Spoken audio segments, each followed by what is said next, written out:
जो रखे विजया एकादशी का व्रत श्रद्धा और विश्वास के साथ, उसके घर में सदा रहे सुख शांति का प्रकाश। हरे कृष्णा, राधे राधे। आप सभी को विजया एकादशी की हार्दिक बधाई।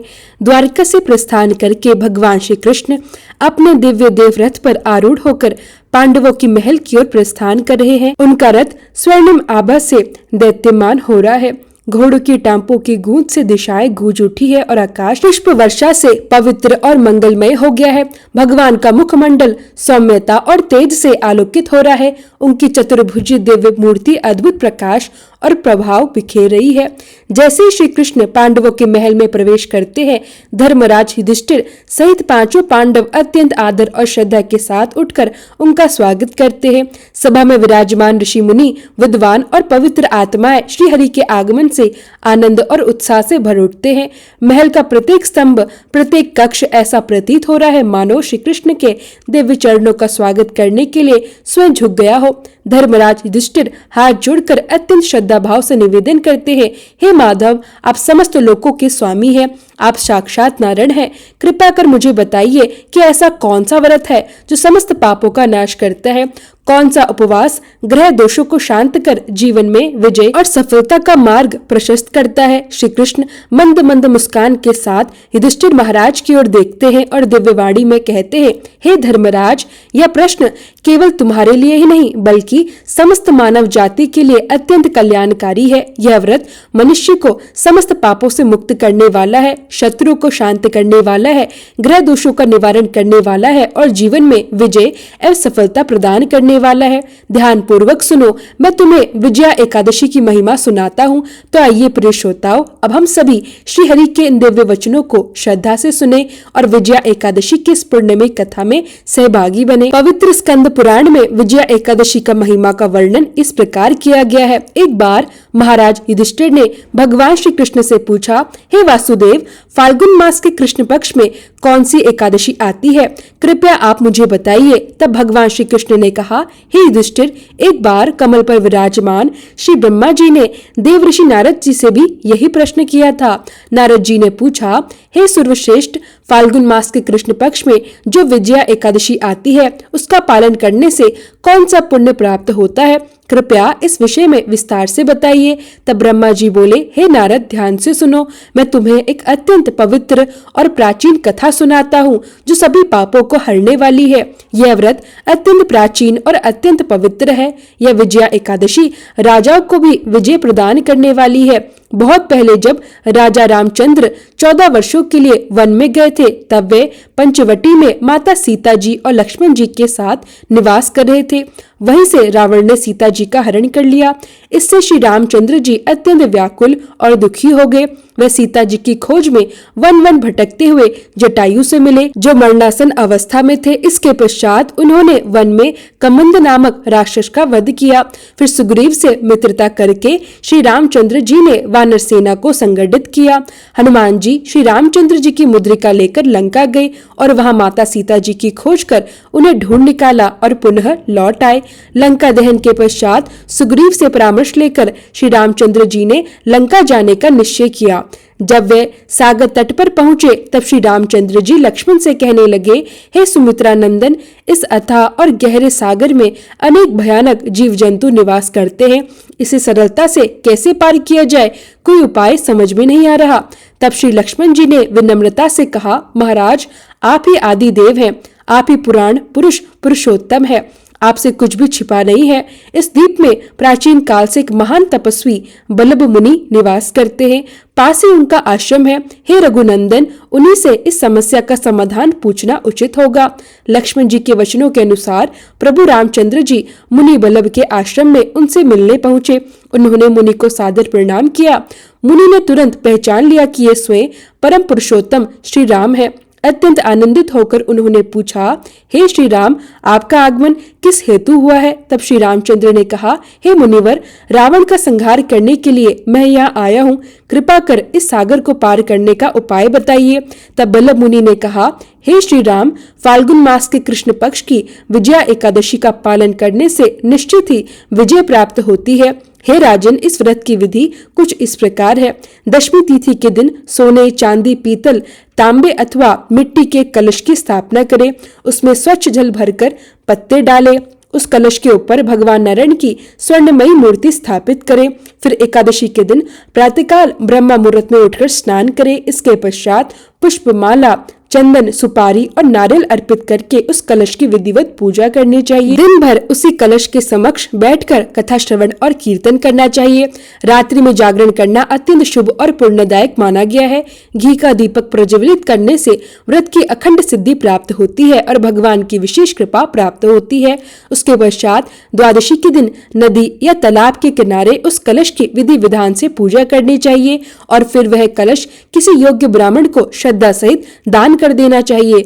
महाराज, कलश के साथ अन्य बड़े बड़े दान भी करने चाहिए। हे श्री राम, आप इस व्रत का अवश्य पालन कीजिए, जिससे आपको निश्चित रूप से विजय प्राप्त होगी। ब्रह्मा जी कहने लगे, हे नारद मुनिवर, आपके कहे अनुसार प्रभु श्री रामचंद्र जी ने विजया एकादशी का व्रत किया। उसी व्रत के प्रभाव से श्री रामचंद्र जी को महान विजय प्राप्त हुई। हे पुत्र, इस व्रत के प्रभाव से मनुष्य को इस जीवन में विजय मिलती है और परलोक में अक्षय लोक की प्राप्ति होती है। तब भगवान श्री कृष्ण ने कहा, इस एकादशी का पालन अवश्य करना चाहिए। इसके महात्म्य को सुनने मात्र से वाजपेयी यज्ञ के समान फल प्राप्त होता है। भगवान श्री कृष्ण ने धर्मराज युधिष्ठिर को समझाते हुए कहा कि यह व्रत जीवन में सुख, समृद्धि, शांति और विजय प्रदान करता है। तब युधिष्ठिर महाराज ने भगवान को प्रणाम करके कहा, हे मधुसूदन, आपकी कृपा से मैं इस व्रत की महिमा को जान सका हूँ। अब मैं इसे नियम पूर्वक करूंगा और सभी को भी इसके लिए प्रेरित करूंगा। श्री कृष्ण ने उत्तर दिया, हे धर्मराज, जो भी श्रद्धा और विश्वास के साथ इस व्रत को करता है उसे इस लोक में सुख और परलोक में वैकुंठ धाम की प्राप्ति होती है। इस प्रकार विजया एकादशी की कथा का श्रवण और व्रत का पालन करने से सभी मनोकामनाएं पूर्ण हो जाती है। हमारे जीवन में नवग्रहों की भूमिका अत्यंत महत्वपूर्ण मानी गई है। सूर्य, चंद्र, मंगल, बुध, गुरु, शुक्र, शनि, राहु और केतु ये केवल आकाश में स्थित खगोलीय पिंड नहीं है, बल्कि हमारे कर्मों और भाग्य के निर्णायक कारक भी हैं। इनकी कृपा से व्यक्ति को ऐश्वर्य, सुख, उत्तम स्वास्थ्य और समृद्धि प्राप्ति होती है। वहीं यदि इनका अशुभ प्रभाव हो जाए तो जीवन में कष्ट, बाधाएं और अनेक प्रकार के अवरोध उत्पन्न हो सकते हैं। शास्त्रों में वर्णित है कि भगवान विष्णु के आदेश से नवग्रह प्रत्येक जीव को उसके कर्मों के अनुसार फल प्रदान करते हैं। यदि कोई व्यक्ति नवग्रहों की महिमा को समझकर उनका पूजन करता है और उनकी कथा का श्रवण करता है तो उसके जीवन से सभी दोष दूर हो जाते हैं और वह सफलता, शांति और निरंतर उन्नति को प्राप्त करता है। विशेष रूप से जो व्यक्ति ग्रह पीड़ा, शनि की 7.5, राहु केतु के दोष या किसी अन्य अशुभ ग्रह प्रभाव से पीड़ित हो, उसके लिए एकादशी के दिन नवग्रहों की कथा सुनना और पूजन करना अत्यंत लाभदायक माना गया है। इसलिए किसी भी शुभ कार्य या व्रत की पूर्ण सफलता के लिए नवग्रह की शांति आवश्यक मानी जाती है। प्रिय श्रोताओं, अब हम सभी नवग्रह की पावन कथा की ओर बढ़ते हैं, जिससे हम उनके प्रभाव, महिमा और उनकी कृपा के महत्व को जान सके और उनका आशीर्वाद प्राप्त कर सके। जो व्यक्ति श्रद्धा से नवग्रहों की कथा सुनता है उसका जीवन मंगलमय और कष्टों से मुक्त हो जाता है। ज्योतिष शास्त्र में नवग्रह को अत्यंत महत्वपूर्ण स्थान दिया गया है, क्योंकि इन्हीं ग्रहों की चाल के कारण सभी राशियों के जीवन पर सकारात्मक या नकारात्मक प्रभाव पड़ता है। लेकिन कथा आरंभ करने से पहले आइए जान लेते हैं कि नवग्रहों के माता पिता कौन है। ज्योतिष विज्ञान में ग्रह और उनकी दशा का विशेष महत्व है। ये सभी नवग्रह शिक्षा, ज्ञान, धन, लाभ, हानि और जीवन के विभिन्न क्षेत्रों का प्रतिनिधित्व करते हैं। सबसे पहले हम सूर्य ग्रह की बात करते हैं। सूर्यदेव के पिता का नाम महर्षि कश्यप है और उनकी माता का नाम अदिति है। पंचदेवों में सूर्यदेव का विशेष स्थान है। उनकी 2 पत्नियां हैं, संध्या और छाया। शनिदेव भगवान सूर्य के पुत्र हैं और यमराज तथा देवी यमुना भी उनकी ही संतान है। अब दूसरे ग्रह की बात करते हैं, चंद्र ग्रह। चंद्रदेव महर्षि अत्रि के पुत्र है और उनकी माता का नाम अनुसुईया है। शास्त्रों के अनुसार चंद्रदेव की 27 पत्नियां हैं, जो 27 नक्षत्रों का प्रतिनिधित्व करती है। चंद्रदेव बुध ग्रह के पिता भी हैं। तीसरे ग्रह है मंगल ग्रह। शास्त्रों में बताया गया है कि मंगल देव के पिता स्वयं भगवान शिव हैं और भूदेवी उनकी माता है। मंगल देव पूर्ण रूप से ब्रह्मचारी माने जाते हैं। मांगलिक दोष का संबंध भी इसी ग्रह से माना जाता है। चौथे ग्रह है बुध ग्रह। बुध देव के पिता चंद्र हैं और उनकी माता देवी तारा है। बुध देव ने समस्त वेदों और शास्त्रों का ज्ञान देवगुरु बृहस्पति से प्राप्त किया था। उनकी पत्नी का नाम इला है। चंद्र वंश का प्रारंभ भी इन्हीं से हुआ माना जाता है। अब आगे बढ़ते हैं बृहस्पति ग्रह की ओर। देवगुरु बृहस्पति के पिता महर्षि अंगिरस है और उनकी माता का नाम स्वरूपा है। इनकी पत्नी का नाम तारा है। महाभारत काल में महत्वपूर्ण भूमिका निभाने वाले गुरु द्रोणाचार्य इनके पौत्र माने जाते हैं। शास्त्रों में इन्हें देवताओं का गुरु कहा गया है। अब पांचवें ग्रह की बात करते हैं, शुक्र ग्रह। शुक्र देव के पिता महर्षि भृगु हैं और उनकी माता का नाम काव्य माता है। कठोर तपस्या के कारण इन्हें भगवान शिव से मृत संजीवनी विद्या प्राप्त हुई थी। उनकी माता का नाम जयंती है, जिन्हें देवराज इंद्र की पुत्री के रूप में जाना जाता है। छठे ग्रह है शनि ग्रह। शनिदेव भगवान सूर्य के पुत्र हैं और उनकी माता का नाम छाया है।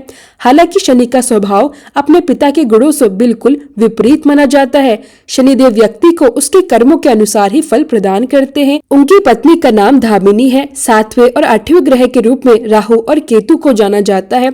समुद्र मंथन के समय अमृत पान करने से पहले तक इनका नाम स्वरभानु था, जिसके पिता का नाम विप्रचित्त है और माता का नाम सिंगिका है। राहु की दो पत्नियां हैं, जिनका नाम नागवल्ली और नागकड़ी है। इनका वाहन काले अश्व वाला रथ है। वही स्वरभानु दैत्य के धड़ से केतु उत्पन्न हुए थे, जिनका वाहन चील है। यह था सभी नवग्रहों का संक्षिप्त परिचय। अब बड़े ही ध्यान से सुनिए नवग्रह की यह अद्भुत और चमत्कारी कहानी। एक समय की बात है, किसी गांव में एक भाई और बहन रहते थे। बहन का विवाह हो चुका था। एक दिन भाई अपनी बहन से मिलने उसके ससुराल जा रहा था। रास्ते में उसे एक सांप मिला। सांप बोला, मैं तुझे आज डसूंगा। लड़का घबरा गया और बोला, नाग देवता, मैंने ऐसा कौन सा अपराध किया है जो आप मुझे डसेंगे? जब सांप किसी भी तरह मानने को तैयार नहीं हुआ तो लड़का बोला, ठीक है, मैं अपनी बहन के घर उससे मिलने जा रहा हूँ। जब मैं वापस आऊंगा तब आप मुझे डस लेना। सांप बोला, क्या पता तुम लौटते समय इसी रास्ते से जाओ या नहीं, मैं तो तुम्हें अभी डसूंगा। तब लड़के ने बड़ी बुद्धिमानी से कहा, ठीक है, आप ऐसा कीजिए, मेरे इस थैले में बैठ जाइए। जब मैं बहन से मिलकर वापस आऊंगा तब आप मुझे डस लेना। सांप ने उसकी बात मान ली और थैले में बैठ गया। लड़के ने ऊपर से बेलपत्र ढक दिए ताकि उसे कोई देख न सके और फिर वह अपनी बहन के घर पहुंच गया। उस समय बहन नवग्रह की कहानी कह रही थी। भाई को देखकर उसने प्रेम से कहा, भाई तुम भी बैठो, मैं पहले नवग्रह की कथा पूरी कर लूं, तुम भी बैठकर ध्यान से सुनो। बहन ने कथा कहना शुरू किया। जीवों की, जानवरों की, हाथी की, घोड़े की, कुत्ते की, बिल्ली की, भाई की, बहन की, घर के धनी की, बेटी की, जवाई की, देवरानी जेठानी की, सास ससुर की, संग की, सहेली की, सबके नवग्रह शांत हो जाए। घर चले 8 पग, आदमी चले 4 पग, सांप बिच्छू भंवरे सब आग में जल जाए। इस प्रकार भाई को कथा सुनाकर बहन खड़ी हो गई। तभी उसकी नजर भाई के पास रखे थैले पर पड़ी। वह बोली, भाई इस थैले में क्या लाए हो? भाई कुछ कह पाता उससे पहले ही वह थैला उठाकर घर के अंदर ले गई। जब उसने थैला खोला तो आश्चर्य से भर गई।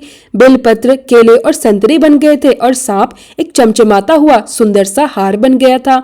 जब वह हार पहनकर बाहर आई तो भाई ने गले में चमकता हार देखकर आश्चर्य से पूछा, बहन इतना कीमती हार तुम कहाँ से लाई हो? बहन मुस्कुराकर बोली, भाई तुम ही तो लाए थे। थैले में केले और संतरे के साथ यह सुंदर हार भी था। भाई ये सुनकर हैरान रह गया। उसने कहा, बहन उसमें हार नहीं बल्कि मेरी मृत्यु का सामान था। और फिर उसने सारी सच्चाई अपनी बहन को बता दी। भाई ने कहा, बहन यह सब तेरी नवग्रह की कथा का प्रभाव है कि वह सांप हार बन गया। अब यह हार तू ही रख ले। कुछ दिन बहन के घर रहने के बाद जब भाई वापस जाने लगा तो बहन ने कहा, भाई तुम्हारे नवग्रहों की दशा लगी है, तुम घर जाकर भाभी से कहना कि वह भी नवग्रहों की कथा कहे। ऐसा कहकर उसने भाई को विदा किया। भाई घर पहुंचा और अपनी पत्नी से बोला, सुनो हमारे नवग्रहों की दशा लगी है, अब हम प्रतिदिन नवग्रहों की कथा कहा करेंगे। मैं कहूंगा तो तुम सुनना और तुम कहोगी तो मैं सुनूंगा। फिर बोला, जाओ एक लोटा जल भरकर लाओ, साथ में चावल और चीनी के दाने भी लाओ। पत्नी सारी सामग्री ले आई। फिर कथा कही गई।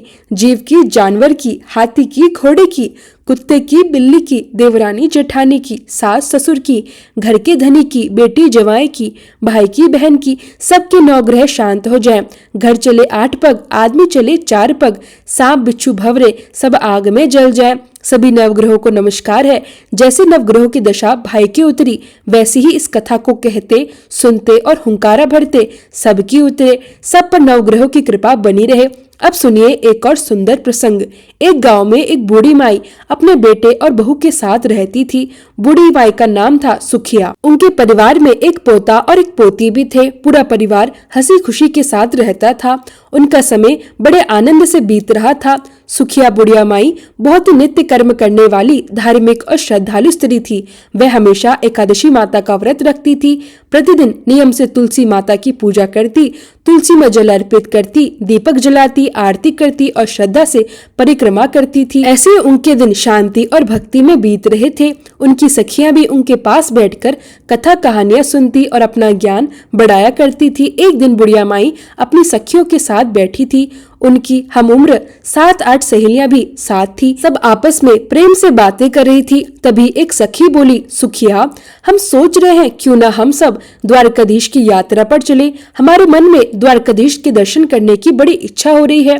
यह सुनकर बाकी सभी औरतें बोली, अरे ये तो बहुत ही अच्छी बात है। जीवन में एक बार तो द्वारकाधीश के दर्शन अवश्य करने चाहिए। अब देर किस बात की, चलो तैयारी शुरू करते हैं। फिर उन्होंने बूढ़ी माई से पूछा, बहन बताओ क्या तुम भी हमारे साथ द्वारकाधीश चलोगी? कुछ कम उम्र की सखियां उन्हें माई कहकर बुलाती थी। बुढ़िया माई का मन भी यात्रा पर जाने का बहुत था, इसलिए वह बोली, सखियों मैं अभी ऐसे नहीं कह सकती, पहले मैं अपने बेटे से पूछूंगी, फिर आपको बता सकूंगी। अब बूढ़ी माई अपने घर वापस आ गई।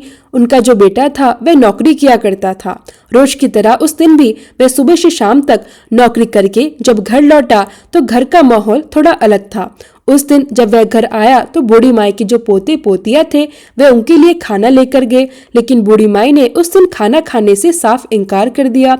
वह बोली, मैं आज खाना नहीं खाऊंगी, आज मेरा मन नहीं है। उधर जब बूढ़ी माई का बेटा खाना खाने बैठा तो उसने हमेशा की तरह अपनी पत्नी से पूछा, क्या माँ जी ने खाना खा लिया? वह रोज ही अपनी पत्नी से ये बात जरूर पूछा करता था। तब उसकी पत्नी बोली, देखो जी, आज तो माई ने खाना खाने से मना कर दिया, कह रही है कि आज उनका मन नहीं है।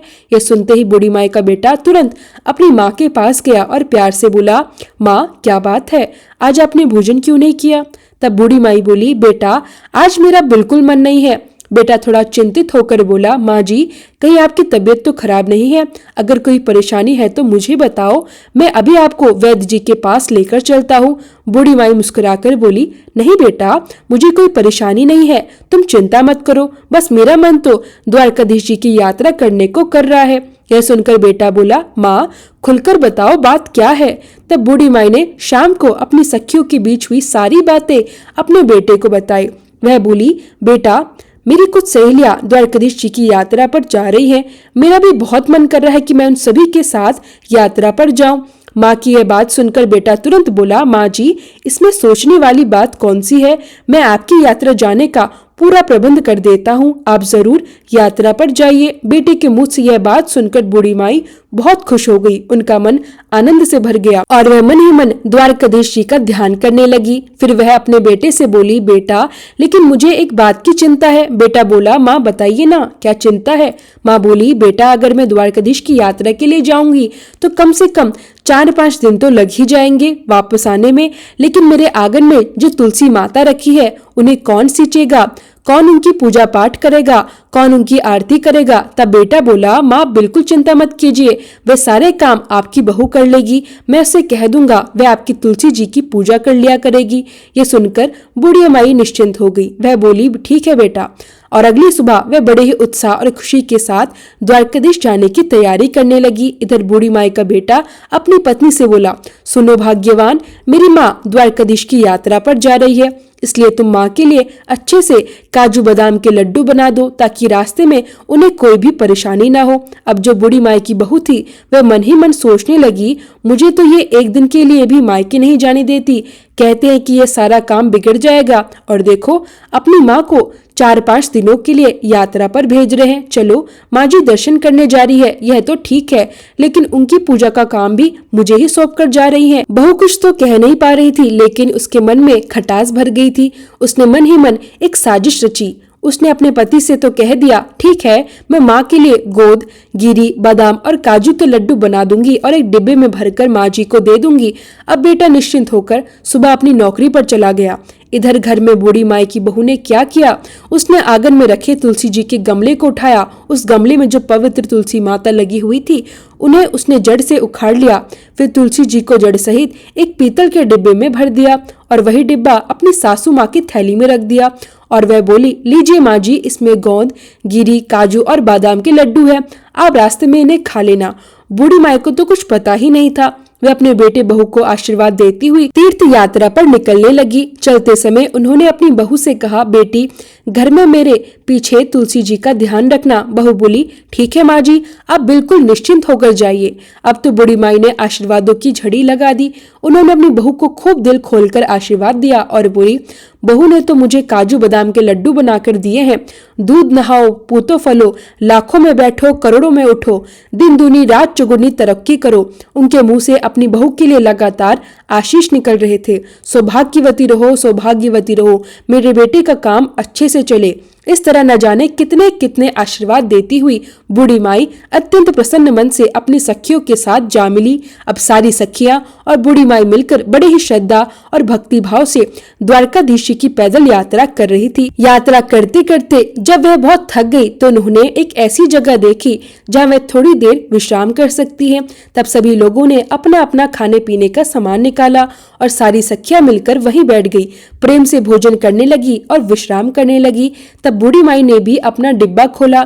जैसे ही उन्होंने डिब्बे के अंदर देखा तो उसमें घी से बने काजू बादाम के सुगंधित लड्डू भरे हुए थे। ये देखकर उनका मन भाव विभोर हो उठा। अब बूढ़ी माई ने आधा लड्डू स्वयं खाया और आधा लड्डू प्रेम से सभी सखियों को बांट दिया। साथ ही उन्होंने मन ही मन भगवान को भी उस लड्डू का भोग लगा दिया।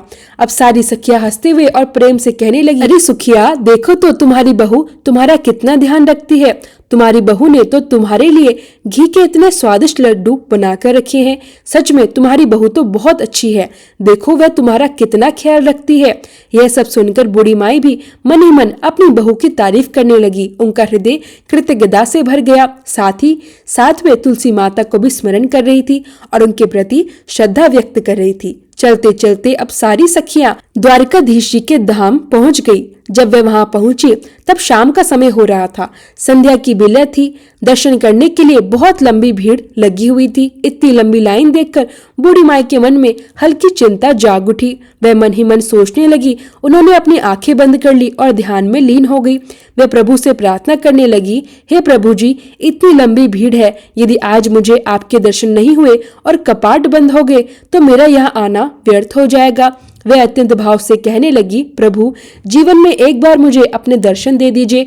मैं बहुत दूर से आपके दर्शन के लिए पैदल यात्रा करके आई हूँ। हे प्रभु, मैं तो आपके दर्शनों की प्यासी हूँ। जब बूढ़ी माई ने मन ही मन ध्यान करके आंखें खोली तो क्या देखती है, एक अद्भुत चमत्कार हो गया था। जो लंबी सी लाइन लगी हुई थी उसमें वह सबसे आगे खड़ी थी और ठीक सामने स्वयं द्वारकाधीश जी के दर्शन हो रहे थे। यह देखकर बूढ़ी माई की तो हैरानी का ठिकाना नहीं रहा।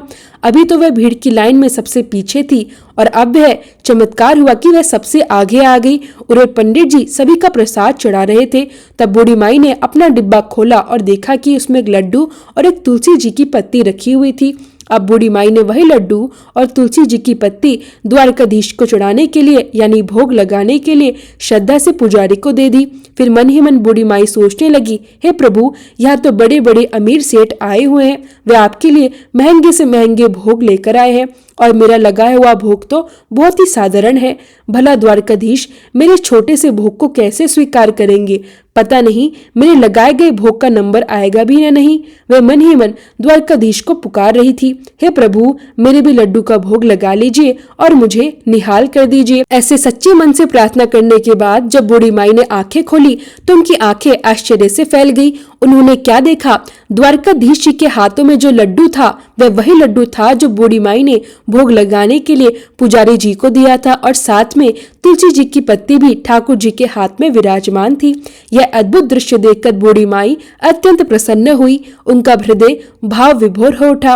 वह गदगद हो गई कि प्रभु ने उनका भोग स्वीकार कर लिया। यह थी तुलसी माता की पावन कथा। सब मिलकर प्रेम से बोलिए, तुलसी मैया की जय हो।